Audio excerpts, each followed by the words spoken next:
देखो आज की इस वीडियो में हम लोग एक इंपॉर्टेंट डिराइवेशन को देखेंगे, that is fringe width. Okay, तो ब्राइट फ्रिंज होंगे तो डार्क फ्रिंज होंगे, उस केस में फ्रिंज विड्थ यानी जो फ्रिंज मिलेंगे उसकी थिकनेस कितना होंगे वो उसकी डिराइवेशन चाहिए। ठीक है, तो एक्चुअली ये जो डिराइवेशन है P is equal to this much and beta is equal to this much, इसी को डिराइव करना है। और यहाँ P मतलब क्या है? P मतलब है पाथ डिफरेंस। ठीक है, सो पाथ डिफरेंस की जो ये फॉर्मूला है इसी को डिराइव करना है और साथ में इसको भी डिराइव करना है। And this beta is nothing but fringe width. Okay, fringe width, तो इसका मीनिंग को भी देखेंगे और साथ में इसको डिराइव भी करेंगे। उसके बाद हम लोग क्या करेंगे, बोर्ड एंड जेडब्ल्यू के मैंने 3 क्वेश्चन चूज करके रखा इंपॉर्टेंट, अलग अलग टाइप की, उसे सॉल्व करेंगे। ठीक है, ट्रेंडिंग क्वेश्चन मतलब इसी टाइप का क्वेश्चन पूछते रहते हैं। ठीक है, अभी देखो ये जो फ्रिंज विड्थ है ना, इसको समझने के लिए आपको चाहिए लास्ट क्लास की थोड़ा सा concept, that is Young's double slit experiment. Last class में हमने उसे एकदम डिटेल्स में कवर किया था और वहाँ पे हमने फॉर्मूला भी डिराइव किया, बोर्ड एंड जेडब्ल्यू की भी पीवाई को सॉल्व किया। आप लोग चेक करना, प्लेलिस्ट में है सीरियली। ओके, सो अभी हम लोग को जो कॉन्सेप्ट चाहिए उसको थोड़ा सा रिकैप कर लेते हैं, है ना। तो आइडिया ऐसे समझो कि लेट्स से ये है एक स्लिट। ठीक है, ये एक स्लिट है और ये भी एक स्लिट है, इसका नाम S1 है, इसका नाम S2 है और यहाँ पे एक स्लिट और होंगे और इसको आप बोलोगे S नाम दे दिया सपोज। ओके, और यहाँ पे एक लाइट की सोर्स होंगे इस तरह से। तो आपको मालूम है कि ये जब लाइट निकलेंगे तो क्या निकलेंगे, लाइट निकलना मतलब आप बोलोगे कि वेव फ्रंट निकल रहे हैं। ठीक है, ये सब क्या है, वेव फ्रंट। सो ये जो वेव फ्रंट निकल रहे हैं तो आप बोलोगे कि इस सोर्स से यानी इस होल से, ये एक होल है, ठीक है, स्लिट, तो यहाँ से भी क्या होंगे, यहाँ से भी इस तरह से वेव फ्रंट निकलेंगे और वही वेव फ्रंट यहाँ पे जाएंगे, है ना, इस तरह से, और फिर यहाँ से भी वेव फ्रंट निकलेंगे। तो यहाँ पे इंटरसेक्ट किया, तो अगर आप एक स्क्रीन रखोगे, यहाँ पे लेट्स से एक स्क्रीन रखा आपने, तो ये जो है ना, ये यहाँ से मूव करेंगे, करते हुए यहाँ तक जाएंगे सपोज। ओके, सो आप कह सकते हो कि इस जगह पे, यहाँ पे ये जो जगह है ना, ये ब्राइट होंगे, है ना, ये जगह ब्राइट होंगे। ठीक है, फिर क्या होंगे, ये जो जगह है ये जगह क्या होंगे, डार्क होंगे। तो बेसिकली आप कह सकते हो ये जो जगह है ये ब्राइट होंगे, फिर ये जो जगह है ये होंगे डार्क, फिर अगेन ये जो जगह होंगे ये भी ब्राइट होंगे, अगेन क्या होंगे, ये जो जगह है ये डार्क होंगे। ठीक है, इस तरह से, फिर नीचे भी ये डार्क होंगे। ठीक है, ये सेंटर मान लेते हैं, इसको O कह देते हैं, O पॉइंट सेंटर। सो ये डार्क होंगे, फिर ये डार्क होंगे, फिर ये डार्क होंगे और बीच में ये जो जगह है ये क्या होंगे, ब्राइट होंगे और ये ब्राइट होंगे। ठीक है, सो यहाँ पे ध्यान से देखना, ये जो है ना, इसको आप ड्रॉ कैसे करते हो, एक्चुअली इस तरह से बार बार ड्रॉ नहीं कर सकते, तो बिकॉज ऑफ दैट आप क्या करोगे, ब्राइटनेस के लिए इस तरह से दिखाओगे, है ना, और फिर डार्कनेस है, फिर ब्राइटनेस से इस तरह से दिखाओगे, फिर डार्कनेस, फिर ब्राइटनेस से इस तरह से दिखाओगे, फिर नीचे भी उस तरह से दिखा सकते हो। ठीक है, तो बेसिकली ये जो बीच में ये मिला O पॉइंट पे, इसी को आप बोलोगे सेंट्रल ब्राइट फ्रिंज। ओके, तो यहाँ पे मतलब सबसे ज्यादा ब्राइटनेस मिलेंगे आपको। तो यहाँ पे ध्यान से देखना, ये जो है ना, ये क्या है, डार्क, तो इसको आप बोलोगे first dark fringe. Okay, first dark fringe बोलोगे, तो इसको क्या बोलोगे, फर्स्ट डार्क फ्रिंज। ओके, सो इसको आप क्या बोलोगे, इसको आप बोलोगे सेकेंड डार्क फ्रिंज। तो ये जो फर्स्ट डार्क फ्रिंज है ये सेंटर से कितने डिस्टेंस दूरी पे है, तो इतना सा डिस्टेंस दूरी पे, तो इसको आपने सपोज x1 कह दिया। ठीक है, सो सेकंड डार्क फ्रिंज जो है ना यहाँ पे है, सो सेंटर से कितने डिस्टेंस दूरी पे है, इतने सी डिस्टेंस दूरी पे, सो इसको आपने सपोज कह दिया x2। ठीक है, सो जब आप x2 से x1 को माइनस करोगे तो उस केस में आपको क्या मिलेंगे, इतना सा मिलेंगे, x2 माइनस x1 करोगे तो, है ना, तो यहाँ पे x2 माइनस x1 किया आपने, सो ये मिलेंगे, इतना सा मिलेंगे, x2 minus x1। So this is nothing but, ये जो है ना, ये क्या है, दिस इज द क्या है, डार्क ब्राइट फ्रिंज। ओके, वो है ब्राइट फ्रिंज। तो बेसिकली जब आप x2 माइनस x1 करोगे, x2 माइनस x1 करोगे तो आपको क्या मिलेंगे, ये जो है ना, ये मिलेंगे। सो ये है क्या, ब्राइट फ्रिंज। तो इस ब्राइट फ्रिंज की, ये जो ब्राइट फ्रिंज है इसका जो थिकनेस है, ओके, इसका जो थिकनेस है वो मिलेंगे। ठीक है, थिकनेस, सो कितना मोटा है मतलब थिकनेस है, तो ब्राइट फ्रिंज की जो थिकनेस है वो मिलेंगे। ठीक है, सो यहाँ पे इतना सा है थिकनेस। तो x2 माइनस x1 करोगे तो आपको क्या मिलेंगे, x2 से जब x1 को माइनस करोगे तो इतना सा मिलेंगे।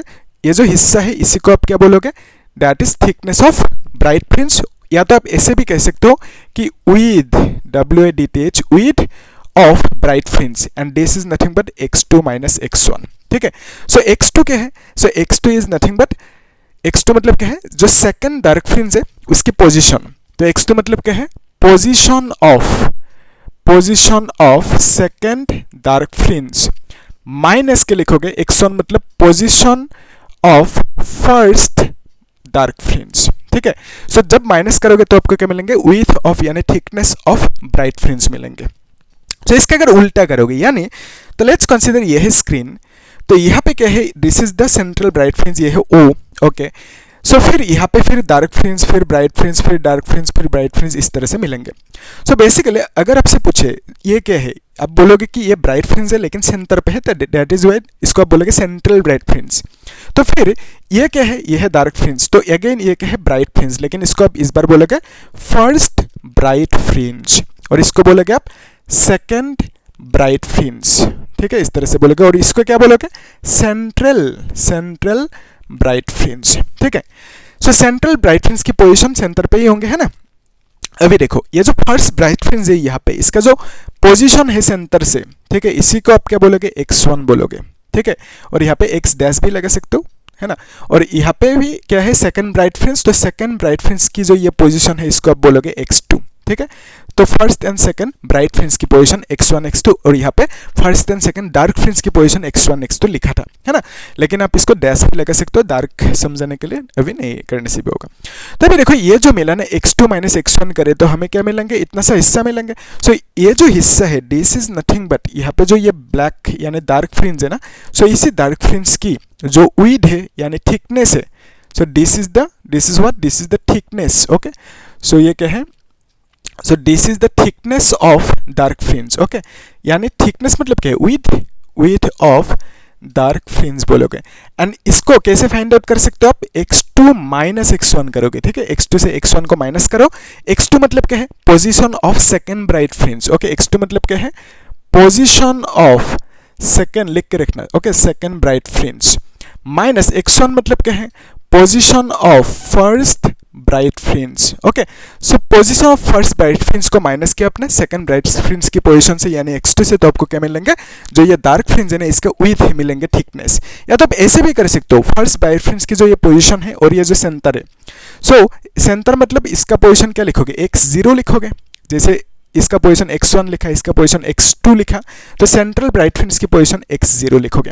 तो अगर आप x1 माइनस x0 करोगे तब आपको क्या मिलेंगे, ये जो है ना इसका थिकनेस मिलेंगे, इतना सा यानी विड्थ मिलेंगे। तो x1 माइनस x0 भी कर सकते हो, x2 माइनस x1 कर भी सकते हो, या तो x3 माइनस x2 भी कर सकते हो, कोई दिक्कत नहीं, x4 माइनस x3 भी कर सकते हो, तो भी आपको क्या मिलेंगे, ये जो विड्थ है ना डार्क फ्रिंज की विड्थ मिलेंगे आपको, ठीक है। सो ये था बेसिक कॉन्सेप्ट। और यहाँ पे जो ये विड्थ मिला ना, सो इसी विड्थ को आप डिनोट करोगे विद द लेटर बीटा, ठीक है। सो बीटा मतलब क्या है, x2 माइनस x1, बीटा मतलब क्या है, विड्थ ऑफ डार्क फ्रिंज। और यहाँ पे भी जो ये होंगे ना विड्थ ऑफ, ये क्या है, this is the width of bright fringe, ठीक है। ये है ब्राइट फ्रिंज यहाँ पे रेड कलर के। सो इसका विड्थ जो है ना, इसी को आप क्या बोलोगे, बीटा बोलोगे, ठीक है। यहाँ पे भी x2 माइनस x1 या तो x2 dash minus x1 dash भी कर सकते हैं, ठीक है। देखेंगे अभी हम लोग। सो ये जो बीटा है दोनों के वैल्यू सेम आएंगे, यानी बीटा के फॉर्मूला इतना सा आएंगे दोनों केस में, यानी ये जो ब्राइट, ये क्या है, डार्क फ्रिंज, तो डार्क फ्रिंज की जो फ्रिंज विड्थ है बीटा, इसका वैल्यू इतना होंगे, और यहाँ पे ये जो ब्राइट फ्रिंज है इसका विड्थ कितना होंगे, इतना ही होंगे मतलब, ठीक है। तो देखना है हमें वही इतना आते हैं कि नहीं, उसी को प्रूफ करना है। तो पहले हम लोग ये जो है ना पाथ डिफरेंस, इसको प्रूफ कर लेते हैं, तब हम इसे प्रूफ कर पाएंगे आराम से। तो उसके लिए जो सेटअप होंगे ना, इसको मिटाना होगा, ठीक है। सो मिटा देते, आप लोग नोट करके रखना, ठीक है। सो जो सेटअप होंगे आप ऐसे ड्रॉ कर सकते हो कि यहाँ पे कर देते सिंपल, कि लेट्स कंसीडर ये एक स्लिट है, ठीक है, और ये एक स्लिट है, तो इसको नाम दे दिया S1, इसको नाम दे दिया S2, ठीक है। और यहाँ पे थोड़ी सी डिस्टेंस दूरी पे आपने एक स्क्रीन रखा, ठीक है, ये है स्क्रीन कह दो, ठीक है, ये है स्क्रीन, थोड़ी सी डिस्टेंस दूरी पे रखा। अभी देखो यहाँ से आप एक काम कर सकते हो, this is let's say a reference line, ठीक है, एक रेफरेंस लाइन है, और यहाँ पे इस पॉइंट को नाम दे दिया O, कोई दिक्कत नहीं, दे सकते हो नाम। फिर S1 से ये जो स्लिट है ना, इससे भी एक रेफरेंस लाइन ऐसे कंसीडर कर सकते हो, ठीक है, इस तरह से एक रेफरेंस लाइन कंसीडर किया, और यहाँ पे भी एक रेफरेंस लाइन ऐसे कंसीडर कर सकते हो, तब मतलब ठीक ठाक ड्रॉ कर सकते हो। सो अभी देखो यहाँ पे सिचुएशन ऐसा है कि आप कंसीडर करो, ऑब्वियसली आपको मालूम है इस जगह पे क्या मिलेंगे, एक सेंट्रल ब्राइट फ्रिंज मिलेंगे, फिर डार्क, फिर ब्राइट। लेट्स से यहाँ पे आपको ब्राइट फ्रिंज मिला, ठीक है, ये क्या है, एक ब्राइट फ्रिंज है, ठीक है, ब्राइट फ्रिंज, या तो आप कंस्ट्रक्टिव फ्रिंज भी कह सकते हो, ठीक है, या तो कंस्ट्रक्टिव इंटरफेरेंस भी कह सकते हो। सो this is bright fringe, okay. अभी देखो ये जो ब्राइट फ्रिंज है इसका पोजीशन को एक नाम दे देते हैं, पी नाम दे देते हैं। तो अभी यहाँ पे अगर हम ऐसे समझो कि एक लाइट के सोर्स है, तो ऑब्वियसली यहाँ से लाइट निकलेंगे, लाइट निकल के इस पॉइंट पे आ गया, फिर यहाँ से भी लाइट निकलेंगे, सो इस पॉइंट पे गया, सपोज फॉल किया। सो उस पॉइंट पे जो फॉल किया उसमें ब्राइटनेस मिला हमें, है ना, ब्राइट फ्रिंज मिला एक। अभी देखना ये जो ब्राइट फ्रिंज मिला यहाँ से मतलब सेंटर से कितनी डिस्टेंस दूरी पे, सो आप बोलोगे कि लेट्स कंसीडर ये जो पी पॉइंट है x डिस्टेंस दूरी पे है, और ये जो S1 एंड S2 है ना, दोनों के बीच में एक डिस्टेंस होंगे, उस डिस्टेंस को हमने लेट्स से स्मॉल डी कह दिया, ठीक है। और ये जो स्लिट एंड स्क्रीन है दोनों के बीच में डिस्टेंस है, इस डिस्टेंस को अपने सपोज कह दिया कैपिटल डी, ठीक है, ऐसा कह सकते हो। अभी देखो जो पाथ डिफरेंस, ये जो फॉर्मूला है ये चाहिए। सो पाथ डिफरेंस मतलब क्या है कि ये एक S1 सोर्स से लाइट की पाथ है, S2 सोर्स से लाइट की पाथ है। सो दोनों जो रास्ता है पाथ की डिफरेंस कैसे निकालोगे, आप इसको ऐसे कंसीडर कर सकते हो। तो फिर ये जो हिस्सा है ना, this length is nothing but path difference, ठीक है। तो इसको आप क्या बोलोगे, इसी को आप बोलोगे पाथ डिफरेंस, ठीक है। सो पाथ डिफरेंस कुछ है यहाँ पे, तो उस वो पॉइंट वहाँ पे है। पाथ डिफरेंस डिक्रीज होंगे तो पॉइंट नीचे आ जाएंगे, पाथ डिफरेंस इंक्रीज होंगे तो पॉइंट ऊपर जाएंगे, ठीक है। अभी देखो ये जो पाथ डिफरेंस मिला ना यहाँ पे, इसको आप कैसे लिख सकते हो, इसको सपोज अपने डिनोट किया पी लेटर से, इसको आप लिख सकते हो कि S2P माइनस S1P, ठीक है। S1P मतलब यहाँ से यहाँ तक होंगे, सो इतना सा हिस्सा कैसे फाइंड आउट कर सकते हैं, S2P से S1P माइनस करो, ठीक है। तो यहाँ पे लिखोगे S2P माइनस S1P, इस तरह से आप लिख सकते हो, ठीक है। सो बेसिकली ये जो P है पाथ डिफरेंस, इसका जो फॉर्मूला है यही आपको चाहिए, मतलब यहाँ पे क्या होंगे, इतना सा होंगे, से x डी बाई डी कैसे मिलेंगे वही आपको फाइंड आउट करना है, ठीक है। सो इसी को आपको डिराइव करना है अभी पहले। तो देखो एक्चुअली आप यहाँ पे कंसीडर कर सकते हो दो triangle, one triangle is let's say यहाँ पे ऐसे समझो कि S1 है ये और ये P है। सो S1 और यहाँ पे ये जो पॉइंट है ना, इसका नाम दे दो एक A, ठीक है, S1PA या तो S1AP कह सकते हो। सो ये जो ट्राइंगल है S1AP, इस ट्राइंगल पे अगर पाइथागोरस थ्योरम लगाओगे आप लिख सकते हो S1P मतलब हाइपोटेनस, तो S1P हाइपोटेनस स्क्वायर, ओके, वही है Pythagoras theorem, hypotenuse square is equal to base square plus perpendicular square. तो बेस कितना होंगे, S1 है, सो बेस होंगे S1A प्लस परपेंडिकुलर होंगे AP, so perpendicular is AP। So इसको अपने लेट्स से इक्वेशन नंबर 1 कह दिया, ठीक है, कह सकते हो। सो अभी लेट्स से जो सेकंड ट्राइंगल है, लेट्स से S2, इस पॉइंट का नाम दे दिया B, सो आप लिख सकते हो कि S2BP, okay. So S2BP is the second triangle, S2BP, ठीक है। तो इस ट्राइंगल को हमने यहाँ पे कंसीडर किया। सो अभी देखो यहाँ पे इस केस में S2BP केस में कि S2P is the hypotenuse, S2P square is equal to, आप लिख सकते हो S2B फिर स्क्वायर प्लस लिख सकते हो BP square, okay, BP square लिख सकते हो, इसको नंबर 2 इक्वेशन कहते हो, ठीक है। सो आपकी टारगेट है ये चाहिए, तो उसके लिए आप क्या करोगे, नंबर 2 इक्वेशन में से 1 को माइनस कर दो, तो 2 माइनस 1 किया, तो उस केस में आपको क्या मिलेंगे कि S2P square minus S1P square is equal to S2B square plus BP square minus S1A square plus AP square लिख सकते हो, ठीक है, यस लिख सकते हो। सो अभी देखो ये जो S2B है ना, S2B को आप क्या लिख सकते हो, ध्यान से देखना, यहाँ से यहाँ तक डिस्टेंस है D, सो यहाँ से यहाँ तक कितना होंगे, D का आधा, यहाँ से यहाँ तक भी D का आधा। सो यानी आप कह सकते हो ये जो डिस्टेंस है this is nothing but D/2 and this distance is nothing but D/2, ठीक है। सो यहाँ से अगर आपको BP चाहिए, BP मतलब क्या लिखोगे, x प्लस D/2 लिखोगे, ठीक है। तो आप लिखोगे BP is equal to x plus D/2। Similarly AP is equal to क्या लिखोगे, AP इज इक्वल टू लिखोगे x माइनस D/2, x है इतना सा माइनस D/2, सो आपको मिलेंगे AP x माइनस D/2। सो यहाँ पे आप लिख सकते हो कि S2B मतलब क्या है, कैपिटल D, ठीक है। तो यहाँ पे कैपिटल D लिखो प्लस BP मतलब क्या लिखोगे, x प्लस D/2 और यहाँ पे स्क्वायर, ठीक है, यहाँ पे माइनस।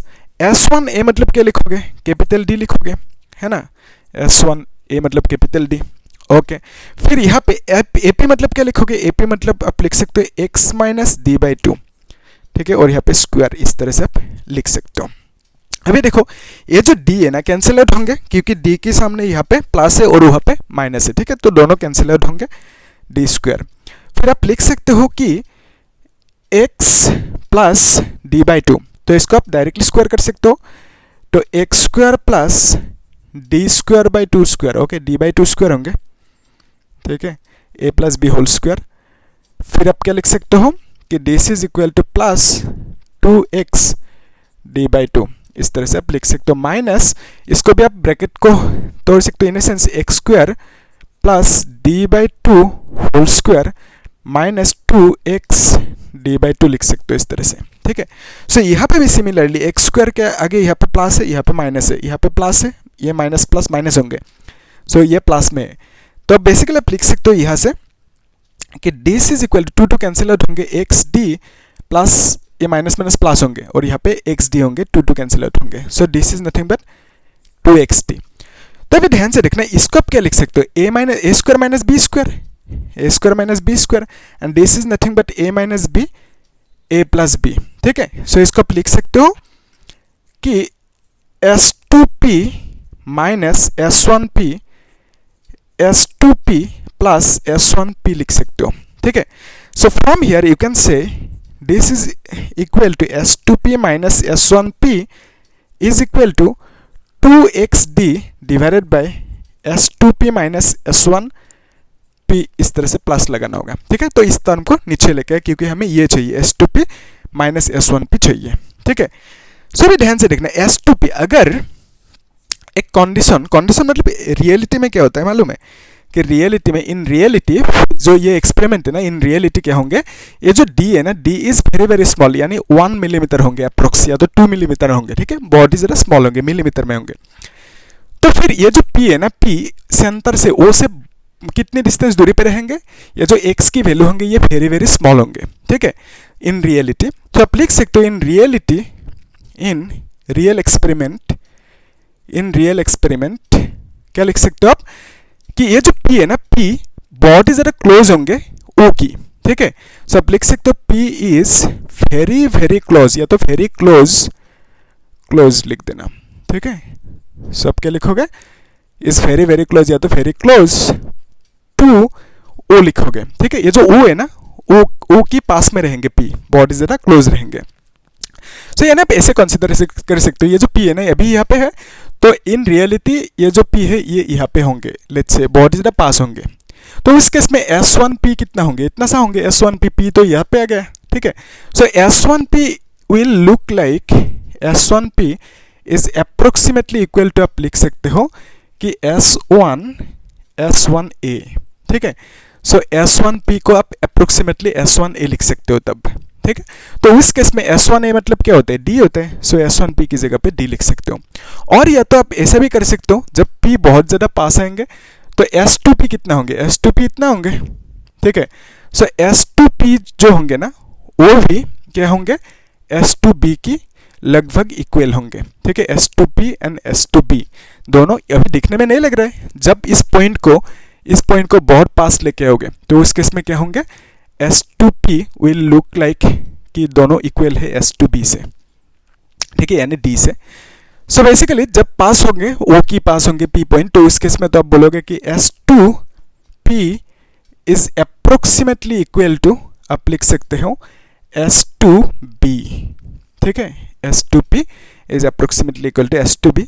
सो s2b मतलब क्या लिख सकते हो, कैपिटल D, ठीक है, s2b मतलब कैपिटल D लिख सकते हो आप, तो यहाँ पे कैपिटल D लिख दो, ठीक है।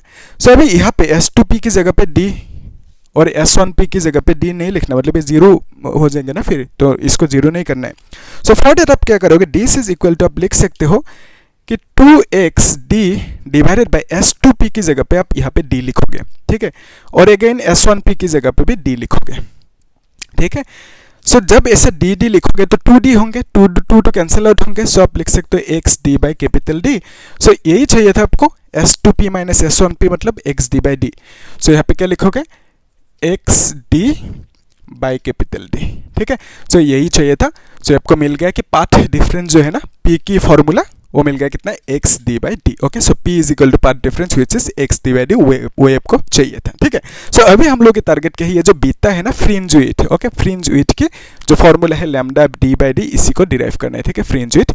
सो फ्रिंज विड्थ बीता की वैल्यू को फॉर्मूला को डिराइव करने के लिए आप एक काम करो। ठीक है, एक्चुअली आप जानते हो लास्ट क्लास में हमने डिराइव किया था ना एक फॉर्मूला। ठीक है, तो I इज इक्वल टू, मैं अभी डायरेक्टली नहीं कर रहा हूँ, वहाँ से कनेक्ट कर रहा हूँ लास्ट क्लास से जो हमने समझा था, है ना। तो वहाँ पे एक फॉर्मूला डिराइव किया था, दैट इज 2I1 I2 और यहाँ पे cos phi लिखोगे इस तरह से। तो ये इस फॉर्मूला को हमने डिराइव किया था। तो I मतलब क्या है, इंटेंसिटी। सो यहाँ पे जो ब्राइटनेस मिल रहा है ना, इसका कुछ इंटेंसिटी होंगे। सो इंटेंसिटी को I कह दिया। ठीक है, I मतलब क्या है, intensity of light on screen. So intensity of fringe भी कह सकते हो, ब्राइट फ्रिंज इंटेंसिटी। अभी देखो, सो ये जो इंटेंसिटी है ना, एक्चुअली क्या है, जो इंटरफेरेंस है, इंटरफेरेंस पैटर्न जो है ना, यहाँ पे जो ब्राइटनेस डार्कनेस मिल रहा है उसी को आप क्या कहते हो, इंटरफेरेंस पैटर्न कहते हो या तो इंटरफेरेंस। तो ये जो इंटरफेरेंस है ना, दो टाइप के होंगे, वन होंगे ब्राइट, अनदर इज डार्क, है ना। So one is bright interference, या तो ब्राइट फ्रिंज कह सकते हो, bright fringe, another is dark fringe कह सकते हो। ठीक है, अनदर इज डार्क फ्रिंज कह सकते हो। सो जो ब्राइट फ्रिंज है ना, इसको आप कॉन्स्ट्रक्टिव इंटरफेरेंस भी कह सकते हो, कॉन्स्ट्रक्टिव इंटरफेरेंस। और इसको आप क्या कह सकते हो, destructive interference. Okay, destructive interference भी कह सकते हो। सो जो constructive interference and destructive interference है, इसका मीनिंग क्या है, एक्चुअली ऐसे समझो कि जब भी इंटेंसिटी ज़्यादा होंगे, मैक्सिमम होंगे, तो उस केस में आपको मिलेंगे कॉन्स्ट्रक्टिव या तो ब्राइट फ्रिंज। जब भी इंटेंसिटी मिनिमम होंगे, तो उस केस में आपको मिलेंगे डेस्ट्रक्टिव और आप बोल सकते हो डार्क फ्रिंज। सो यहाँ पे आप बोल सकते हो कि जो इंटेंसिटी होंगे ना, वो मैक्सिमम होंगे, और यहाँ पे जो इंटेंसिटी होंगे वो मिनिमम होंगे। सो इंटेंसिटी मैक्सिमम कब होंगे, जब ये जो cos phi है ना, इसका वैल्यू जब +1 होंगे। ठीक है, तो मैक्सिमम होंगे। सो cos phi की वैल्यू क्या होंगे, +1 होंगे। और यहाँ पे मिनिमम होने का मीनिंग क्या है कि जो cos phi है, इसका वैल्यू क्या होना होगा, -1 होना होगा। तो आपको मालूम है कि cos phi की वैल्यू +1 कब होते हैं, आपको मालूम है, यहाँ पे होंगे +1, यानी 0 होने से, 360 होने से, 360 प्लस अगेन 360। तो बेसिकली इसमें जब फॉल करेंगे, इस पे क्या होता है, cos की वैल्यू, cos की जो वैल्यू है ना, इसमें क्या होंगे, प्लस में होंगे। ठीक है, यानी +1 में होंगे cos की वैल्यू उसमें। ठीक है, और यहाँ पे -1 कब होंगे, जब cos की वैल्यू -1 तो इसमें होंगे। ठीक है, जब भी थीटा की वैल्यू यानी एंगल की वैल्यू जो 180 होंगे, तो -1 होंगे। ठीक है, यानी 180 प्लस अगेन 360 करोगे तो भी -1 उसमें होंगे। तो बेसिकली cos की वैल्यू इसमें फॉल करने से -1 होते हैं और इसमें +1। ठीक है, तो अभी देखो, ये जो है ना फाई की वैल्यू कितना होने से +1 मिलेंगे। तो ये जो फाई है ना, फाई की वैल्यू कितना होने से cos की वैल्यू +1 मिलेंगे, फाई की वैल्यू 0 होने से। और 0 मतलब इसमें फॉल करेंगे। ठीक है, 0 इसमें फॉल करेंगे। 0 प्लस 360, अगर 180 होंगे तो इसमें आएंगे, इसमें तो -1 होंगे ना। सो बेसिकली cos 0 मतलब कितना, +1। सो cos 360 मतलब कितना, अगेन +1। 360 मतलब कितना होता है, 2 पाई। फिर 2 पाई प्लस करो, यहाँ पे फॉल करेंगे, यानी आप बोलोगे 4 पाई। तो यहाँ पे और अगेन फॉल करवाने के लिए फिर 2 पाई प्लस करो, 360 प्लस करो, यानी आप बोलोगे 6 पाई। तो इस तरह से जब होंगे ना थीटा की वैल्यू, एंगल की वैल्यू, मतलब फाई की वैल्यू, तो इस केस में आपको मिलेंगे +1 यानी कॉन्स्ट्रक्टिव इंटरफेरेंस। ठीक है, फिर देखो यहाँ पे, सो इस केस में जब भी फाई की वैल्यू 180 होंगे, 180 मतलब पाई बोलोगे, है ना। सो फाई की वैल्यू 180 होने से, 180 मतलब पाई होने से, तो आप बोलोगे कि cos phi की वैल्यू -1 होंगे। तो पाई यहाँ पे फॉल कर रहे हैं, 180 है ना, ये तो 180 है ना। तो फिर 180 प्लस 360 करोगे तो यहाँ पे अगेन फॉल करेंगे, 180 प्लस 360 मतलब कितना होते हैं, 2 पाई होते हैं। तो बेसिकली 2 पाई प्लस करते जाओ। सो पाई प्लस 2 पाई मतलब 3 पाई। तो बेसिकली जब फाई की वैल्यू 3 पाई होंगे तो क्या होंगे, इसमें फॉल करेंगे और इसमें cos की वैल्यू -1 होता है। फिर अगेन 360 प्लस करो, यानी 2 पाई प्लस करो, आपको मिलेंगे 5 पाई। तो 5 पाई मतलब कितना होंगे, इसी में फॉल करेंगे, है ना। तो actually this is 2 pi, this is 4 pi, again pi मतलब यहाँ पे फॉल करेंगे। सो यहाँ पे जो फॉल किया -1 मिलेंगे। सो फाई की वैल्यू जब 7 पाई होंगे तो उस केस में भी क्या होंगे, cos phi की वैल्यू -1 होंगे। ठीक है, सो 7 पाई होंगे तो क्या होंगे, 7 पाई मतलब यहाँ से देखो, यहाँ से शुरू किया ना। सो this is 2 pi, again 4 pi, again 6 पाई, 7 पाई के लिए यहाँ पे आएंगे, सो यहाँ पे फॉल करेंगे, सो यहाँ पे फॉल करने से -1 होंगे वैल्यू, ठीक है, कर सकते हो। तो वही इस साइड राइट साइड में +1, राइट लेफ्ट साइड में -1, आपको मालूम है कार्टेशियन कोऑर्डिनेट राइट जाओगे तो प्लस में, लेफ्ट जाओगे तो माइनस में, कर सकते हो। तो यहाँ पे फाई की वैल्यू इतना सा मिल चुका। अभी देखो फाई की वैल्यू इतना होने से आपको मिलेंगे कंस्ट्रक्टिव इंटरफेरेंस यानी ब्राइट फ्रिंज, फाई की वैल्यू इतना होने से डार्क फ्रिंज मिलेंगे डिस्ट्रक्टिव इंटरफेरेंस। तो पाथ डिफरेंस की वैल्यू कितना होना होगा तब आपको कंस्ट्रक्टिव इंटरफेरेंस मिलेंगे, और पाथ डिफरेंस की वैल्यू यहाँ पे कितना होना होगा तब आपको डार्क फ्रिंज मिलेंगे यानी डिस्ट्रक्टिव इंटरफेरेंस मिलेंगे। तो उसको भी फाइंड आउट करना है, पाथ डिफरेंस मतलब ये जो पाथ डिफरेंस है ना, इसका वैल्यू कितना होने से कंस्ट्रक्टिव और इसी पाथ डिफरेंस की वैल्यू कितना होने से डिस्ट्रक्टिव यानी डार्क फ्रिंज मिलेंगे, उसी को फाइंड आउट करना है अभी, ठीक है। सो उसके लिए आपके पास एक सिंपल फॉर्मूला है। फॉर्मूला क्या है कि ये जो है ना फाई की formula, phi is equal to 2 pi, इसे याद रखना, डिवाइडेड बाय लैम्डा, एक बेसिक फॉर्मूला है। फाई मतलब एंगल, पी मतलब पाथ डिफरेंस, लैम्डा मतलब क्या है वेवलेंथ, और 2 तो मालूम है ना। तो यहाँ पे देखो p इज इक्वल टू क्या लिख सकते हो कि लैम्डा फाई डिवाइडेड बाय 2 पाई लिख सकते हो, ठीक है। सो जब भी फाई की वैल्यू 0 होंगे तो p की वैल्यू कितना है वो चाहिए। सो फाई की वैल्यू आपने 0 रखा तो आप क्या बोलोगे कि p की वैल्यू कितना होंगे, लैम्डा 0 ही होंगे ना, p की वैल्यू 0 होंगे, ठीक है। सो फाई की वैल्यू 0 रखा तो p की वैल्यू भी 0 होंगे। सो फाई की वैल्यू अगर लेट्स से 2 पाई रखा, ठीक है, फाई की वैल्यू आपने 2 पाई रखा, सो उस केस में p की वैल्यू कितना होंगे, लैम्डा 2 पाई डिवाइडेड बाय क्या लिखोगे यहाँ पे 2 पाई लिखोगे, यानी कैंसिल आउट होंगे ना तो लैम्डा मिलेंगे, तो यहाँ पे क्या लिखोगे लैम्डा लिखोगे, ठीक है, कर सकते हो। फिर जब 4 पाई होंगे कितना होंगे, 2 लैम्डा होंगे, देखते हैं। सो जब भी फाई की वैल्यू 4 पाई होंगे तो उस केस में p का वैल्यू क्या होंगे, लैम्डा 4 पाई डिवाइडेड बाय 2 पाई होंगे, यानी 2 कैंसिल आउट होंगे, पाई पे कैंसिल आउट, तो बेसिकली 2 लैम्डा होंगे, ठीक है। सो यहाँ पे आप लिखोगे 2 लैम्डा। 6 पाई होंगे तो 3 लैम्डा, कर सकते हो है ना।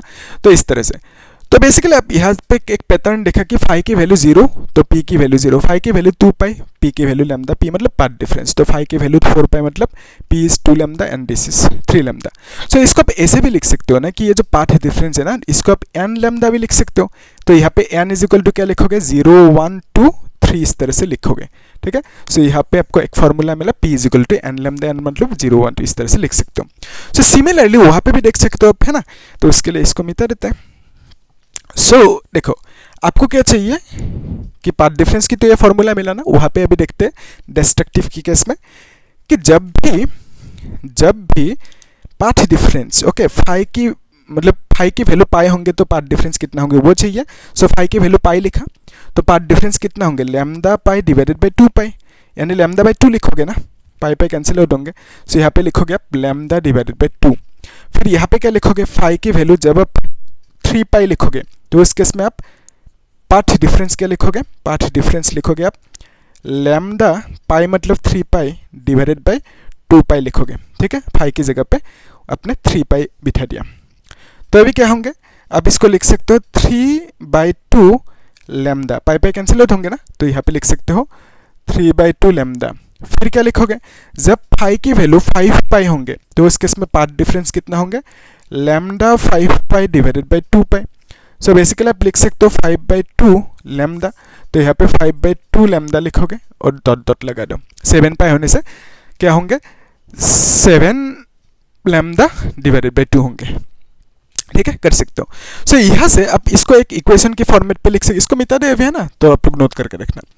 सो बेसिकली यहाँ से इसको भी एक इक्वेशन के फॉर्मेट पे लिख सकते हैं। कैसे लिखोगे कि देखो एक्चुअली क्या होता है ना, इसको आप कॉमन ले सकते हो, लैम्डा बाई 2 को कॉमन लिया तो यहाँ पे 1, फिर यहाँ पे 3, फिर यहाँ पे 5, फिर यहाँ पे 7 इस तरह से लिखते जाओगे। सो जब भी ऑड नंबर होता है ना, ये सब क्या है odd number, so odd number की केस में जो जनरलाइज्ड फॉर्म है that is nothing but 2n-1, ठीक है। 2n-1 is the generalised form for odd number. तो बेसिकली पाथ डिफरेंस की जो फॉर्मूला मिला, क्या मिला 2n, इसको आप ऐसे भी लिख सकते हो, 2n को आगे लिख दो, फिर यहाँ पे लैम्डा बाई 2 मिला। सो पाथ डिफरेंस की यहाँ पे एक फॉर्मूला मिला हमें, ऐसे इजी। तो अभी ध्यान से देखो, इसको मिटाना होगा, ठीक है, इसको मिटा देते हैं, क्या ही करे उपाय नहीं, मिटा देते हैं। तो ये तो हो गया डिराइवेशन पाथ डिफरेंस की, इसको भी मिटा सकते हैं। सो अभी ध्यान से देखना, यहाँ पे इस सिचुएशन पे कि पाथ डिफरेंस की एक फॉर्मूला है एक्स डी बाई डी, है ना। तो यहाँ पे पाथ डिफरेंस की जो फॉर्मूला है that is x small D by capital D, ठीक है। और यहाँ पे भी पाथ डिफरेंस की फॉर्मूला क्या लिखोगे, ये जो फॉर्मूला मिला पाथ डिफरेंस की क्या मिला, x small D by capital D मिला पाथ डिफरेंस की फॉर्मूला। तो अगर दोनों को यहाँ पे इक्वल कर दे, है ना, तो इक्वल करने पर हमें क्या मिलेंगे, एक्स की वैल्यू मिलेंगे। ठीक है, सो पहले हम लोग इसको इक्वल कर देते हैं। ठीक है, सो क्या लिख सकते हो, दिस इज इक्वल टू, कहाँ पे करें, यहाँ पे कर देता हूँ। ठीक है, सो आप लिख सकते हो कि P n lambda is equal to this much, right. So दोनों को इक्वल कर दिया तो x d by d is equal to n lambda लिख सकते हो। सो यहाँ से आप x इज इक्वल टू क्या लिखोगे, n lambda capital D by D लिखोगे। तो यहाँ पे क्योंकि n है तो यहाँ पे भी n लिखो, n की वैल्यू 0 होने से यहाँ पे x 0, n की वैल्यू 1 होने से यहाँ पे x 1, इस तरह से लिखोगे। सो ये जो xn मिला ना, this xn is nothing but position of bright fringe. So ये क्या है, दिस इज द पोजीशन किसका, ऑफ ब्राइट फ्रिंज। ठीक है, सो यहाँ पे भी सिमिलरली तुम क्या करोगे, वही ऐड कर, मतलब इक्वल करोगे। सो इक्वल करने पर क्या आएंगे, तो आप किसको इक्वल करोगे, इन दोनों को, right. So x d by d is equal to this much. So x d by d is equal to 2n minus 1 फिर लैम्डा बाई 2। ठीक है, सो यहाँ से आप x इज इक्वल टू क्या लिखोगे, 2n minus 1 d lambda by 2d लिखोगे। ठीक है, तो यहाँ पे n है, बिकॉज ऑफ दैट यहाँ पे एक n लगा दो। ठीक है, सो यहाँ से हमने क्या फाइंड आउट किया कि एक्स एन की वैल्यू दोनों केस के लिए। ठीक है, सो इसको आप एक्स डैश भी कह सकते हो। तो दिस एक्स एन मतलब क्या है, this is the position of dark fringe. ठीक है, सो ये दोनों को इक्वेट कर दिया तो x की वैल्यू मिला। सो ये जो x होंगे ना, इसको आप क्या बोलोगे, डार्क फ्रिंज की जो पोजीशन है। इसका मीनिंग क्या है, इसको भी देख लेते हैं साथ में, है ना। सो इसके लिए इसको मिटाना होगा, मिटा देते हैं, क्या ही करें। ठीक है, ये पे कर देता हूँ। अब ऐसे समझो सिंपल कि ये है ब्राइट फ्रिंज, कंस्ट्रक्टिव इंटरफेरेंस, और यहाँ पे क्या है, डार्क फ्रिंज। आप लोग अच्छे से लिखना है, मतलब एग्जाम में इस तरह से BF नहीं लिखना, ठीक है, तो अच्छे से लिखना आप लोग। So bright fringe, dark fringe. तो ये जो मिला आपको ब्राइट फ्रिंज के लिए जो पोजीशन है, पोजीशन की फॉर्मूला क्या है, पोजीशन की फॉर्मूला है xn is equal to n lambda d by small d। ठीक है, ये है ब्राइट फ्रिंज की पोजीशन। ओके, सो यहाँ पे xn is equal to dark fringe की पोजीशन क्या लिखोगे, 2n minus 1 d lambda divided by 2d लिखोगे। ठीक है, और यहाँ पे इसको डैश लगा दो, मतलब सेपरेट करने के लिए कि ये डार्क फ्रिंज है, डैश के लिए। ठीक है, डैश लगा दिया। तो अभी देखो ये जो सिचुएशन है ना, इसमें से आप निकल सकते हो first position of dark fringe, bright fringe. तो उसके लिए ठीक है, अभी तो ये हो गया है ना, इसको मिटा सकते हैं अभी, ध्यान से देखना, इसको भी मिटा सकते हैं अभी। ठीक है, इसको मिटा देते हैं। तो ऐसे समझो सिंपल, जो position of dark fringe, bright fringe ऐसे रखते हैं कि आपको ये मालूम है, जो अभी भी देखा, जो इंटरफेरेंस पैटर्न। ठीक है, सो यहाँ पे लेट्स से इसके लिए इंटरफेरेंस पैटर्न ये है। ठीक है, so this is the fringe, central bright fringe. ठीक है, सो इसका पोजीशन क्या होंगे, इसको आप बोलोगे central bright fringe, central bright fringe. तो इसका जो पोजीशन होंगे, पोजीशन क्या लिखोगे, 0। तो फिर यहाँ पे आपको क्या मिलेंगे, this is the first bright fringe, first bright fringe. और यहाँ पे और एक होंगे ना, सो this is the let's say second bright fringe. ठीक है, इस तरह से मिलेंगे आपको फर्स्ट, सेकंड ब्राइट फ्रिंज। तो फर्स्ट ब्राइट फ्रिंज के लिए पोजीशन x की n की वैल्यू कितना होंगे, n की वैल्यू यहाँ पे फर्स्ट ब्राइट फ्रिंज के लिए पोजीशन से n की वैल्यू 1 होंगे। इसको थोड़ी सी इधर लिख देते हैं, है ना, डार्क फ्रिंज के लिए। तो डार्क फ्रिंज के लिए इधर लिख देते हैं। So x n dash is equal to 2n minus 1 d lambda by 2d। ठीक है, इसको यहाँ पे लिख दिया। सो अभी देखो यहाँ पे आप क्या लिखोगे, सेकंड ब्राइट फ्रिंज जो है ना, इसके लिए पोजीशन n की वैल्यू क्या लिखोगे, 2 लिखोगे सेकंड के लिए। और यहाँ पे सेंट्रल के लिए n की वैल्यू क्या लिखोगे, 0 लिखोगे। ठीक है, सेंट्रल के लिए 0 लिखोगे। तो अभी देखो, अगर हमें जो फर्स्ट ब्राइट फ्रिंज है वो चाहिए, तो इसके लिए आप क्या करोगे, यहाँ से n की वैल्यू, ओके, पोजीशन यहाँ पे लिख देते हैं अच्छे से, position of central bright fringe वो क्या होंगे, उसके लिए आप क्या करोगे, n की वैल्यू 0 रखोगे। ठीक है, सो x 0 लिखोगे n की जगह पे, और यहाँ पे 0 ही लिखोगे, है ना। सो पोजीशन 0 ही मिला, x 0 मतलब क्या है, position of central bright fringe जो 0 मिला। ठीक है, सो इसका पोजीशन को आपने क्या कह दिया, इसका पोजीशन को आपने कह दिया कि x 0, और इसका पोजीशन को आपने कह दिया x1, फर्स्ट ब्राइट फ्रिंज की पोजीशन को x1 कह दिया। सो x1 की वैल्यू क्या होंगे, आप लिख सकते हो यहाँ पे position of first bright fringe that is equal to, आप क्या लिखोगे, एन की वैल्यू यहाँ पे 1 लिखोगे। So x1 is equal to 1 lambda d by D लिखोगे। सो एन की जगह पे 1 लिख दिया। So position of second bright fringe क्या होंगे उसको लिख देना, position of second bright fringe अच्छे से लिखना, ठीक है। सो इसको आपने x2 कह दिया, सो इसके लिए n की वैल्यू 2 रखोगे। So basically 2 lambda D divided by D लिखोगे, ठीक है। सो x1 की वैल्यू क्या लिखा, लैम्डा डी बाई डी, और यहाँ पे इसके लिए पोजीशन क्या लिखोगे, x2 which is equal to lambda, फिर 2 lambda d by D, okay, 2 lambda d by D लिखोगे इस तरह से, ठीक है। सो पोजीशन हमें मिल गया। अभी ध्यान से देखना, ये जो पोजीशन मिला ना यहाँ पे, सो पोजीशन x1 की मीनिंग क्या है, ये है सेंटर, ठीक है, ये है सेंटर, यहाँ पे ओ रखो पॉइंट, नीचे भी होंगे इस तरह से, तो यहाँ पे ये सेंटर है। सो x1 मतलब क्या है, x1 मतलब यहाँ से यहाँ तक की जो डिस्टेंस है ना, इसको आप बोलोगे x1, ठीक है। सो इसको आपने बोला x1। x2 मतलब क्या है, x2 मतलब है यहाँ से यहाँ तक जो डिस्टेंस है, दिस इज x2, है ना। यानी आप बोल सकते हो कि सेंटर से जो सेकंड ब्राइट फ्रिंज की पोजीशन, यानी सेंटर से सेकंड ब्राइट फ्रिंज कितनी दूरी पे है, तो आप बोलोगे x2 डिस्टेंस दूरी पे है। सो अगर आपने x2 माइनस x1 किया तो इस केस में आपको मिलेंगे इतना सा हिस्सा। सो this is nothing but x2 minus x1, है ना। तो इसको आप ऐसे भी बोल सकते हो, this is nothing but x2 minus x1, ठीक है। सो इसको आप ऐसे भी कंसीडर कर सकते हो ना, यहाँ पे ब्राइट, यहाँ पे ब्राइट, सो बीच में ये क्या होंगे, सो यहाँ पे ये क्या होंगे, dark fringe. So dark fringe की जो थिकनेस है, यानी दिस इज द विड्थ, यानी डार्क फ्रिंज की जो थिकनेस है, विड्थ है, वही क्या है, x2 माइनस x1। सो इसी को आप क्या बोलोगे, विड्थ, है ना, किसका, विड्थ ऑफ डार्क फ्रिंज। इसी को विड्थ मतलब आप थिकनेस भी बोल सकते हो, ठीक है, या तो थिकनेस ऑफ डार्क फ्रिंज जो आपको चाहिए इतना सा होना चाहिए, है ना। इसी को आप बीटा से डिनोट करते हो, तो बेसिकली आप beta is equal to x2 minus x1 कह सकते हो, यानी width of dark fringe. So x2 क्या है, x2 is the position of second bright fringe की पोजीशन x2। सो बेसिकली आप लिख सकते हो width of dark fringe is equal to x2 minus x1, ठीक है। सो x2 मतलब क्या लिखोगे, x2 मतलब आप लिखोगे कि पोजीशन ऑफ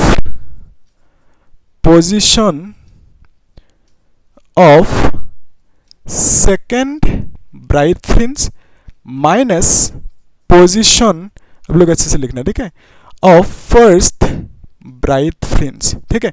सो सेकंड में से फर्स्ट ब्राइट फ्रिंज की पोजीशन को माइनस करोगे तो आपको क्या मिलेंगे, थिकनेस ऑफ डार्क फ्रिंज, यानी ये जो डार्क फ्रिंज है इसका विड्थ मिलेंगे, ठीक है। सो अभी देखो position of second bright fringe यानी x2 की वैल्यू कितना है, x2 की वैल्यू आपको मिल चुका 2 lambda d by D, 2 lambda d by D, ठीक है। और यहाँ पे माइनस क्या लिखोगे कि x1 मतलब lambda d by D, okay. So lambda d by D लिखोगे। सो यहाँ से आप कॉमन ले सकते हो, यहाँ पे 2 है, यहाँ पे 1 है, तो 2 माइनस 1 इज 1 होंगे, यानी 1 लैम्डा डी बाई डी होंगे माइनस करोगे तो, ठीक है। या तो लैम्डा डी बाई डी को कॉमन ले सकते हो, 2 माइनस 1 होंगे तो 1 ही होंगे। तो बेसिकली ये जो फ्रिंज विड्थ है ना, ये मिल गया आपको। तो ये क्या है, बीटा, बीटा मतलब क्या है, फ्रिंज विड्थ किसका, इस डार्क फ्रिंज के लिए फ्रिंज विड्थ, ठीक है। ये जो डार्क फ्रिंज है इसका फ्रिंज विड्थ, है ना। सो विड्थ ऑफ डार्क फ्रिंज यानी फ्रिंज विड्थ डार्क फ्रिंज के लिए कितना मिला, लैम्डा डी बाई डी, यही चाहिए था आपको, ठीक है। सो सिमिलरली ब्राइट फ्रिंज का भी विड्थ होंगे, तो उसको भी निकल सकते हो, कितना मिलेंगे, इतना ही मिलेंगे, देखना होगा उसे। और यहाँ पे हमने क्या किया, इसी फ्रिंज विड्थ को निकालने के लिए x2 माइनस x1 किया। सिमिलरली यहाँ पे सपोज x5 है, x4 है, तो x5 माइनस x4 करोगे तो भी आपको क्या मिलेंगे, इसी डार्क फ्रिंज का फ्रिंज विड्थ मिलेंगे, x5 माइनस x4, या तो x3 माइनस x2 कर सकते हो, तो भी आपको डार्क फ्रिंज की विड्थ मिलेंगे आपको, यानी इतना ही फॉर्मूला मिलेंगे, करके देख सकते हो, ठीक है। अभी करो x3 माइनस x2 करो, तो यहाँ पे x3 निकलना होगा, x2 मतलब क्या होंगे, position of third bright fringe, वो निकाल लो। सो फिर x2 माइनस x2 करो तो आपको इतना ही मिलना चाहिए, इतना ही मिलेंगे, ठीक है। तो माइनस करने पर तो अभी देखो ये जो सिचुएशन मिला यहाँ तक तो ठीक है। अभी हमें इसके लिए देखना है कि डार्क फ्रिंज की केस को, तो यहाँ पे ये है फॉर्मूला, तो ध्यान से देखना, ये है जो सिस्टम है, मतलब कि ये है सेंट्रल ब्राइट फ्रिंज, ठीक है, सेंट्रल ब्राइट फ्रिंज, इसको 0 कह दिया। फिर यहाँ पे एक ब्राइट मिलेंगे, फिर यहाँ पे एक ब्राइट मिलेंगे, इस तरह से। सो ये जो है ना, इसको आप क्या बोलोगे, यहाँ पे जो है this is nothing but dark, ठीक है, ये है डार्क।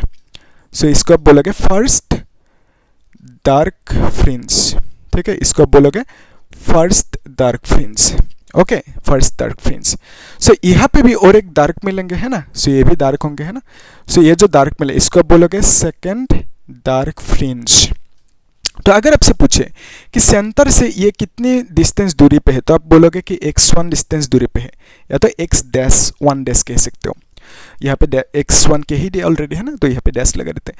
सो ये जो डार्क फ्रिंज है ना, फर्स्ट डार्क फ्रिंज सेंटर से x1 दूरी पे है, और सेकंड डार्क फ्रिंज सेंटर से कितनी डिस्टेंस यानी O से कितनी डिस्टेंस दूरी पे है, इसको आपने कह दिया लेट्स से x2 और यहाँ पे डैश कह दिया, ठीक है। सो ये जो है ना अभी x2 माइनस x1 करोगे, ठीक है, सो x2 माइनस x1, सो x2 माइनस x1 मतलब इतना सा होंगे। सो ये जो है ना दिस इज नथिंग बट, यहाँ पे ध्यान से देखो ये क्या है, ये एक ब्राइट फ्रिंज है।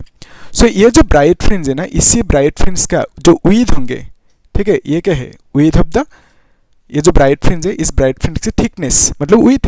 सो इसी को आप क्या बोलोगे विड्थ यानी थिकनेस ऑफ ब्राइट फ्रिंज। तो इस ब्राइट फ्रिंज की थिकनेस को आप कैसे निकाल सकते हो, x2 डैश से x1 डैश को माइनस करो तो इतना सा थिकनेस मिल जाएंगे यानी विड्थ मिलेंगे। So this width is nothing but, आप बोलोगे x2 dash minus x1 dash, ठीक है।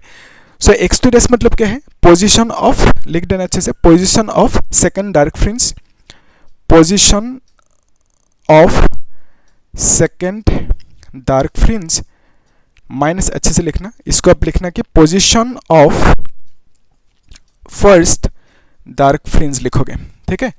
सो x2 डैश की वैल्यू कितना है, x2 डैश की वैल्यू निकल सकते हो पोजीशन ऑफ फर्स्ट, यहाँ पे जैसे किया ना यहाँ पे भी कर सकते हो, यहाँ पे कर देता हूँ मैं, अच्छे से लिखना आप लोग, ठीक है।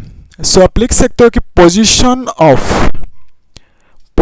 ऑफ फर्स्ट डार्क फ्रिंज, तो इसके लिए आप क्या करोगे, n की वैल्यू 1 रखोगे, तो xn डैश फॉर्मूला क्या है, यहाँ पे 1 रखोगे ना, फर्स्ट के लिए चाहिए तो n की वैल्यू 1 रखोगे। सो यहाँ पे क्या लिखोगे 2n, 2 दिन में प्रैक्टिस करना होगा आप लोगों को, ठीक है, प्रैक्टिस करना तब आराम से हो जाएंगे, क्योंकि मैंने एक सिस्टमेटिक वे में जा रहा हूँ, है ना, तो बुक में इधर उधर की चीज़ें कहाँ पे लगा कर रखा बुक में, इस तरह से मतलब डिसिप्लिन वे में नहीं है बुक में, ठीक है। तो हम लोगों ने यहाँ पे डिसिप्लिन वे में सिस्टमेटिक वे से एक जो पहला कॉन्सेप्ट है उसमें से बाकी कॉन्सेप्ट्स को हमने कनेक्ट किया, ठीक है। तो एक सिस्टमेटिक वे में सीरियली आप लोग भी इस तरह से करना, ठीक है। सो कॉन्सेप्ट्स को कनेक्ट करने की कोशिश करना। तो ये जो है ना position of first dark fringe, इसको आप क्या लिखोगे, x-1 लिखोगे, तो यहाँ पे n की जगह पे 1 लिखोगे, सो 2 इंटू 1 माइनस 1, फिर यहाँ पे d लैम्डा बाई 2d लिखोगे, and this is nothing but 2 minus 1 is 1, सो यानी आप लिख सकते हो only d lambda by 2d लिख सकते हो, ठीक है। सिमिलरली आप पोजीशन ऑफ, ठीक है, position of second dark fringe निकल सकते हो, कैसे निकालोगे, x2 dash is equal to 2 into 2 लिखोगे minus 1 d lambda by 2d लिखोगे, and this is equal to 4 minus 1 is 3, so 3d lambda by 2d लिखोगे, ठीक है। सो यहाँ पे x2 डैश की वैल्यू कितना लिखोगे, 3d लैम्डा बाई 2d लिखोगे, माइनस x1 डैश की वैल्यू क्या लिखोगे, d लैम्डा बाई 2d लिखोगे। सो यहाँ से आप d लैम्डा बाई 2d को कॉमन ले सकते हो, तो 3 माइनस यहाँ पे 1 लिखोगे, सो 2 मिलेंगे ना, ये 2 कैंसिल आउट होंगे, सो बेसिकली आप d लैम्डा बाई d लिख सकते हो। सो ये जो मिला ना, ये क्या है, विड्थ ऑफ ब्राइट फ्रिंज, है ना, सो विड्थ ऑफ ब्राइट फ्रिंज जो है x2 माइनस x1, सो इसी विड्थ ऑफ ब्राइट फ्रिंज, इसी को आप क्या कहते हो, बीटा कहते हो, ठीक है। सो बीटा की वैल्यू इतना सा मिल गया, विड्थ ऑफ ब्राइट फ्रिंज मतलब क्या होता है, बीटा होता है। सो इसी को इतना सा लिखा है, इसको माइनस करके इतना सा मिला, so beta is equal to d lambda by d। So यहाँ पे ब्राइट फ्रिंज की जो विड्थ है, so this is the width of bright fringe, ठीक है। So this is the width of bright fringe, और यहाँ पे ये जो है this is the width of dark fringe, ठीक है। सो दोनों सेम ही मिला, ठीक है। सो दैट्स व्हाई हम लोग with of bright fringe with of dark fringe अलग अलग ना कह के सिंपल हम कह सकते हैं विद ऑफ फ्रिंज यानी फ्रिंज विथ कह सकते हैं, ठीक है। इस तरह से आप कह सकते हो, वही फॉर्मूला चाहिए था लैम्डा डी बाई डी। सो इतना ही था, कॉन्सेप्ट कर सकते हो, इसी है ना। सो अभी हम लोग क्वेश्चन सॉल्व कर लेते हैं, तब ज़्यादा काम आएंगे। 3 मैंने क्वेश्चन चूज करके रखे है ना, सो JEE बोर्ड की उसे सॉल्व करना होगा, ठीक है। इसको नोट करके रखना अच्छे से। ठीक है। सो यहाँ पे अभी भी जो हमें दो फॉर्मूला मिला इसको भी साथ में लिख के रखते हैं। सो ये जो बीटा है ना, this beta is nothing but आप बोलोगे कि fringe with, okay, fringe with, यहाँ तक तो ठीक है। सो अभी देखो और एक जो फॉर्मूला मिला एक्स एन के लिए, है ना। सो क्या मिला कि दो सिचुएशन था इंटरफेरेंस, एक है ब्राइट फ्रिंज, एक है डार्क फ्रिंज। तो ब्राइट फ्रिंज के लिए जो इक्वेशन है x n is equal to किधर गया, lambda d by d, n lambda d by D, okay, n lambda अभी भी जो डिराइव किया। सो यहाँ पे x n dash dark fringe के लिए क्या लिखोगे, 2n-1 lambda d by 2d लिखोगे, ठीक है। सो इस तरह से आप लिख सकते हो 2n-1 lambda d by 2d, और यहाँ पे n lambda d by D लिख सकते हो, ठीक है, कर सकते हो इजी। सो इसको मिटाना होगा अभी, ठीक है, मिटा देते हैं, क्या ही करें। सो अभी क्वेश्चन सॉल्व करते हैं। तो आप लोग एक काम करो, तो पहला क्वेश्चन है ना उसे एक बार ट्राई करो, ठीक है, उसके बाद सॉल्यूशन को देखना, यहाँ पे ट्राई करो। ये क्वेश्चन 2018 बोर्ड में पूछा गया था और JEE मेन 2022 में पूछा गया था। अच्छे से देखना क्या पूछा, in a young's double slit experiment fringes are obtained on a screen placed at a certain distance away from the slits. So ऐसे समझो कि एक एक्सपेरिमेंट है Young's double slit S1 S2, ठीक है। सो दोनों के बीच में जो डिस्टेंस होता है उसको D कहते हो, ठीक है, और यहाँ पे एक स्क्रीन है। तो यह है सिचुएशन। फिर आपने क्या किया, सेकेंड केस में वही है सेटअप, ठीक है, वही सेटअप है, लेकिन आपने यहाँ पे इस बार क्या किया, S1 S2 सेम सेम है, दोनों के बीच में सेपरेशन D है, और यहाँ पे ये जो स्क्रीन है ना थोड़ा सा पास लेके आया, ठीक है।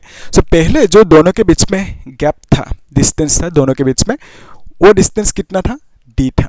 अभी डिस्टेंस क्या हो गया, कम हो गया, D डैश हो गया। कितना कम हुआ, सो पहले से 5 बोला ना, यस 5 कम हुआ। तो क्वेश्चन में आपको बोला गया कि double slit action fringes are obtained on screen placed a certain distance away from the slit. If the screen is moved 5 centimetre towards, तो इस स्क्रीन को 5 सेंटीमीटर इधर लेके आया, कितना 5 सेंटीमीटर, ठीक है। सो बेसिकली ये नया डिस्टेंस कितना होंगे, D से 5 को माइनस करो 5 सेंटीमीटर को। सो यहाँ से आप ऐसे भी लिख सकते हो ना, D को 5 को इस साइड लेके आओ, D डैश को इस साइड लेके जाओ, यानी 5 is equal to D minus d dash. Directly लिख देते हैं कि D ये चाहिए हमें अभी, ठीक है, D minus d dash is equal to 5 centimetre लिख सकते हो, ठीक है। सो ये जो 5 सेंटीमीटर है ना, इसको आप कैसे लिख सकते हो, मीटर में 10⁻⁻2 मीटर, ऐसे भी आप लिख सकते हो, मीटर में लिखना होगा, है ना। तो अभी क्वेश्चन में आपको बोला, if the screen is moved okay by 5 centimetre towards the slit, the fringe width changes by 30 micrometre. Okay, fringe width मतलब क्या होता है, फ्रिंज विड्थ मतलब बीटा।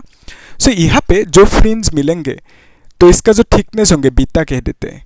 सो इस बीटा की वैल्यू क्या लिखोगे, तो यहाँ पे जो बीटा की वैल्यू होंगे that is lambda D by D लिखोगे, ठीक है। और यहाँ पे भी फ्रिंज मिलेंगे, सो इसका भी फ्रिंज विड्थ होंगे, इसमें बीटा की value lambda D by D लिखोगे, है ना। नहीं लिखोगे इसे, आप यहाँ पे इसको D डैश लिखोगे, ठीक है, क्योंकि डिस्टेंस छोटा हो गया ना, कम हो गया। फिर यहाँ पे इसको बीटा ना लिख के बीटा डैश लिखोगे, ठीक है। सो आपको बोला कि दोनों की जो फ्रिंजेस की ये विथ चेंज हुआ ना, कितना 30 माइक्रोमीटर। तो पहले जितना भी फ्रिंज विथ था बीटा की वैल्यू था, फिर अभी इस केस में जो भी बीटा की वैल्यू है, सो क्या हुआ, बीटा की वैल्यू कम हुआ, चेंज हुआ। कितना चेंज हुआ, आपको बोला कि 30 माइक्रोमीटर चेंज बोला गया, 30 माइक्रोमीटर। सो बेसिकली पहले जितना बीटा है, फिर नेक्स्ट जो बीटा की वैल्यू है, दोनों की जो चेंज है, चेंज मतलब माइनस, तो चेंज यानी माइनस करोगे तो कितना मिलेंगे आपको, 30 माइक्रोमीटर। वही बोला ना, चेंज मतलब माइनस करोगे तो 30 माइक्रोमीटर वो दे के रखा आपको, है ना, फ्रिंज विड्थ की चेंजेस। तो 30 माइक्रो मतलब क्या होता है, 10⁻⁻6, यहाँ पे मीटर में लिखोगे इसको। सो बेसिकली इसको आप 3 × 10⁻5 मीटर भी लिख सकते हो।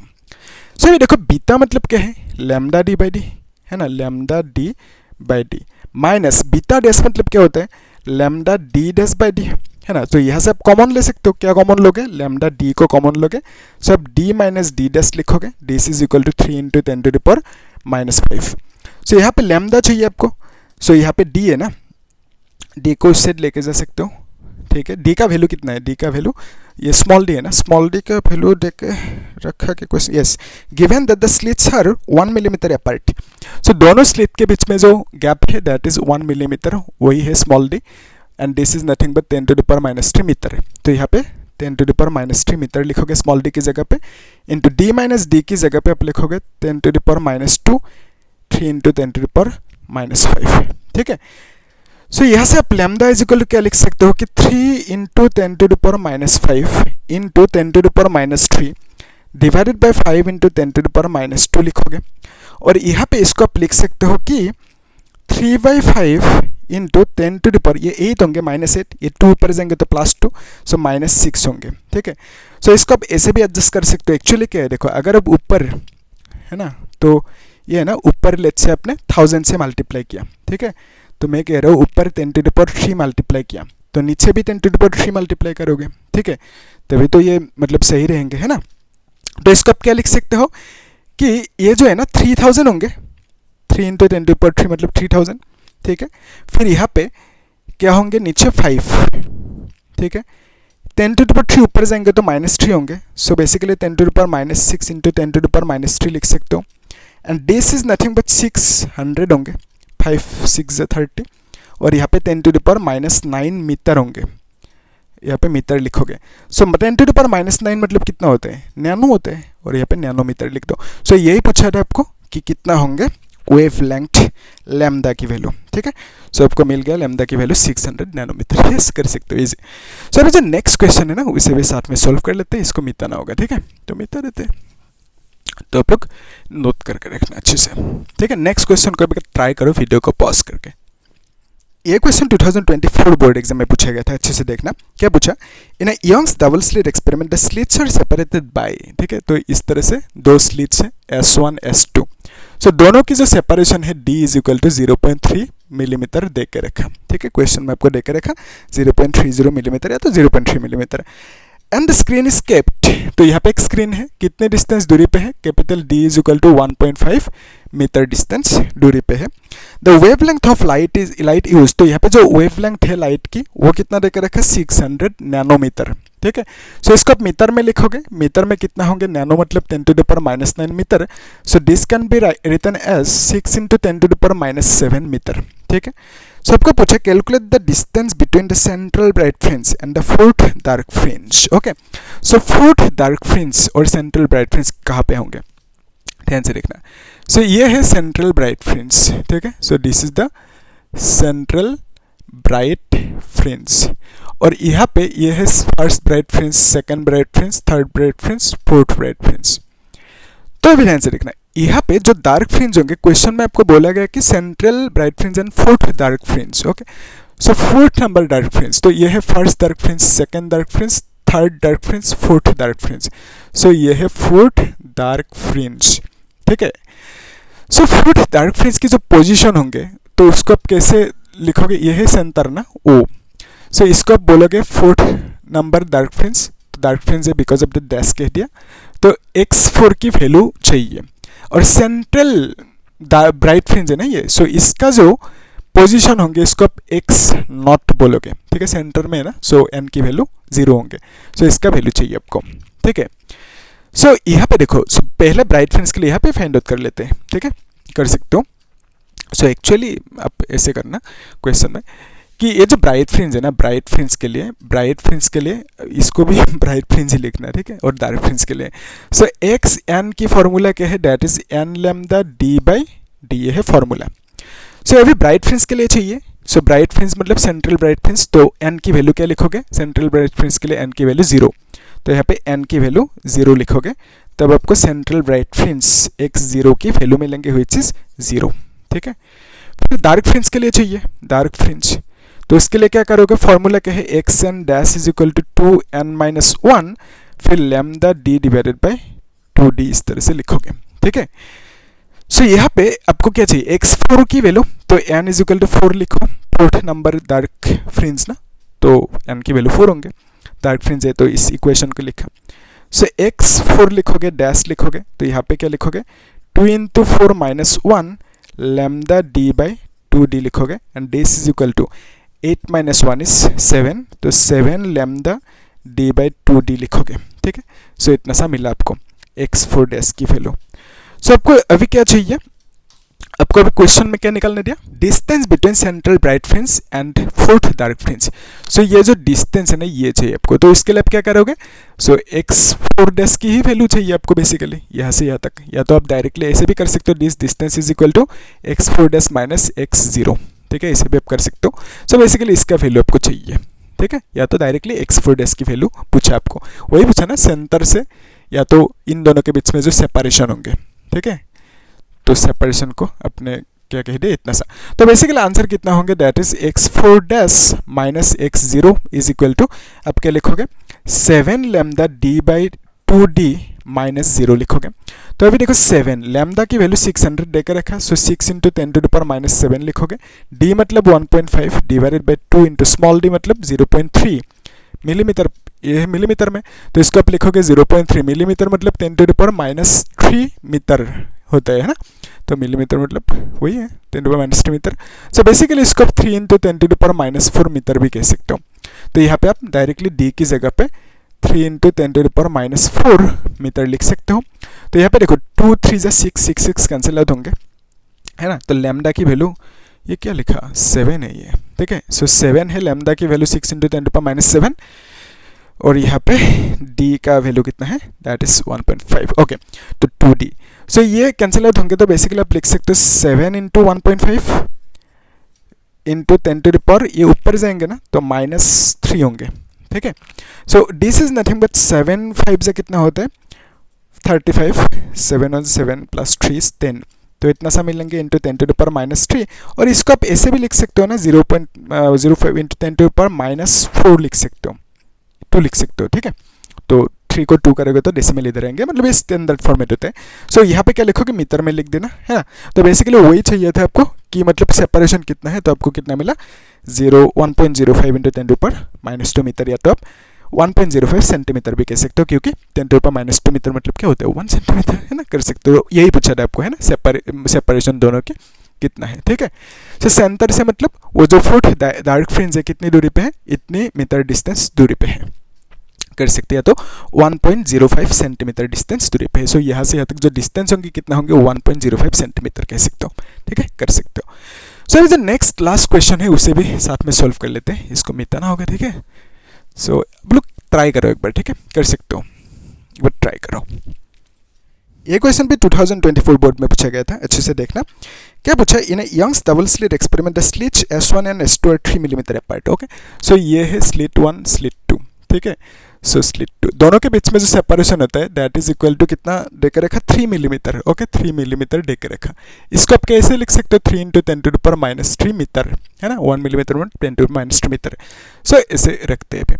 तो यहाँ पे एक स्क्रीन है, सो दोनों के बीच में जो डिस्टेंस होता है d होता है। तो अभी क्वेश्चन में आपको क्या बोला कि the slits 3 millimetre apart and the screen is placed 1 metre away. So ये डिस्टेंस है 1 metre away from the slits. It is observed that the fourth bright fringe is at a distance of 5 millimetre from the second dark fringe।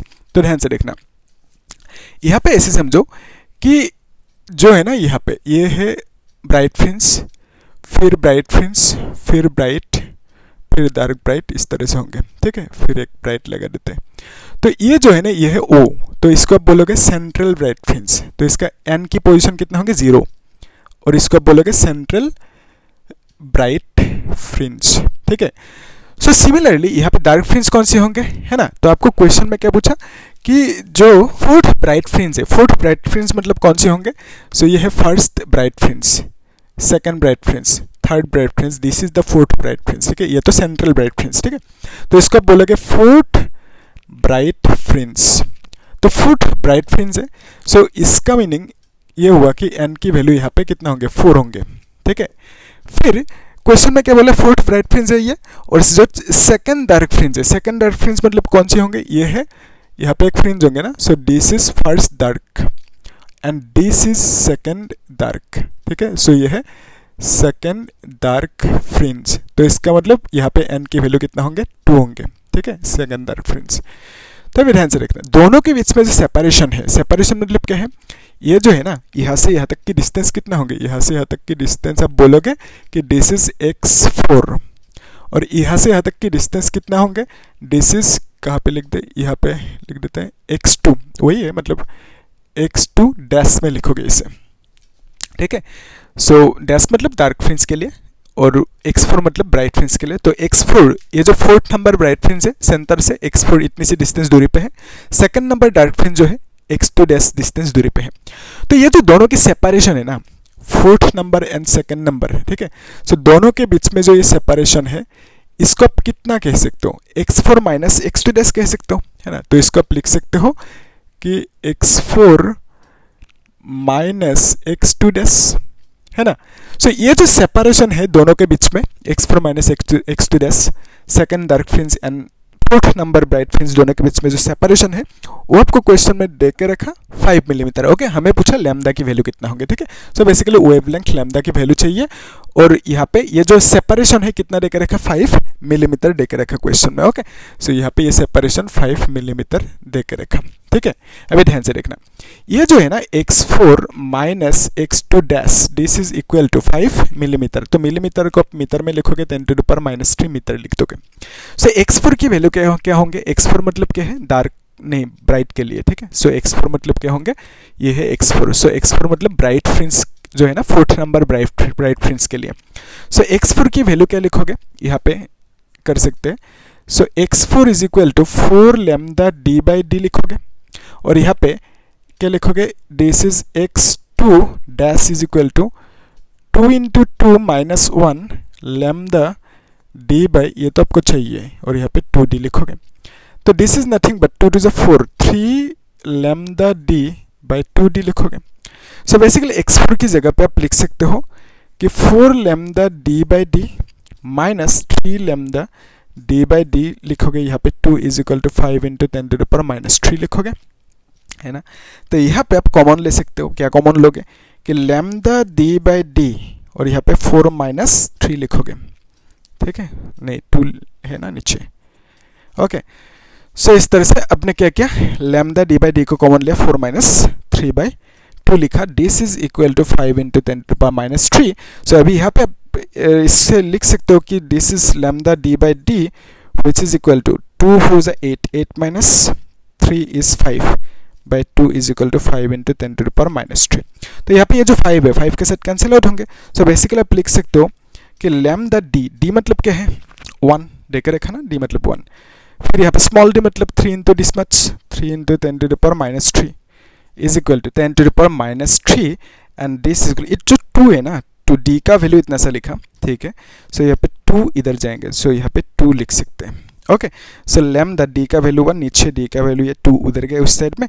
तो basically this can be written as cross multiply करके लिख सकते हो आप कि lambda is equal to 2 direct लिख देते हैं, -3 × 2 × 3 × 10⁻³ लिख सकते हो इस तरह से, ठीक है। तो मल्टीप्लाई करें, क्रॉस मल्टीप्लाई, तो basically this is equal to 6 × 10⁻⁶। तो इसको आप ऐसे भी लिख सकते हो, एक्चुअली क्या है कि इसको माइक्रोमीटर में, ये तो मीटर है ना, सो आप डायरेक्टली 6 माइक्रोमीटर भी लिख सकते हो, ठीक है। If you want to write it in nanometre तो आप क्या करोगे उस केस में, नैनोमीटर ये तो मीटर में है, तो नैनोमीटर के केस में आप ऊपर सपोज 10⁻³ नीचे भी 10⁻³ मल्टीप्लाई करना होगा। सो इससे लाभ क्या हो गया, ऊपर ये 6000 होंगे और नीचे ये ऊपर जाएंगे तो 10⁻⁹ होंगे। सो ये मीटर, तो बेसिकली आप 6000 और यहाँ पे नैनोमीटर लिख सकते हो, ठीक है, 10⁻⁻ नैनोमीटर। तो लैम्डा की वैल्यू पूछा था, वही मिल गया, कितना 6000 नैनोमीटर, कर सकते, इजी है ना। सो आप लोग इसको अच्छे से नोट करके रखना और जो ये क्वेश्चन है ना, इन क्वेश्चन को होमवर्क करना, ठीक है, और मुझे बोलना कितना आंसर रहता है, प्रैक्टिस करना चाहिए, करना, ठीक है। हम लोग नेक्स्ट क्लास में एक काम करेंगे, जो डिफ्रैक्शन टॉपिक है ना उसे स्टार्ट करेंगे, ठीक है।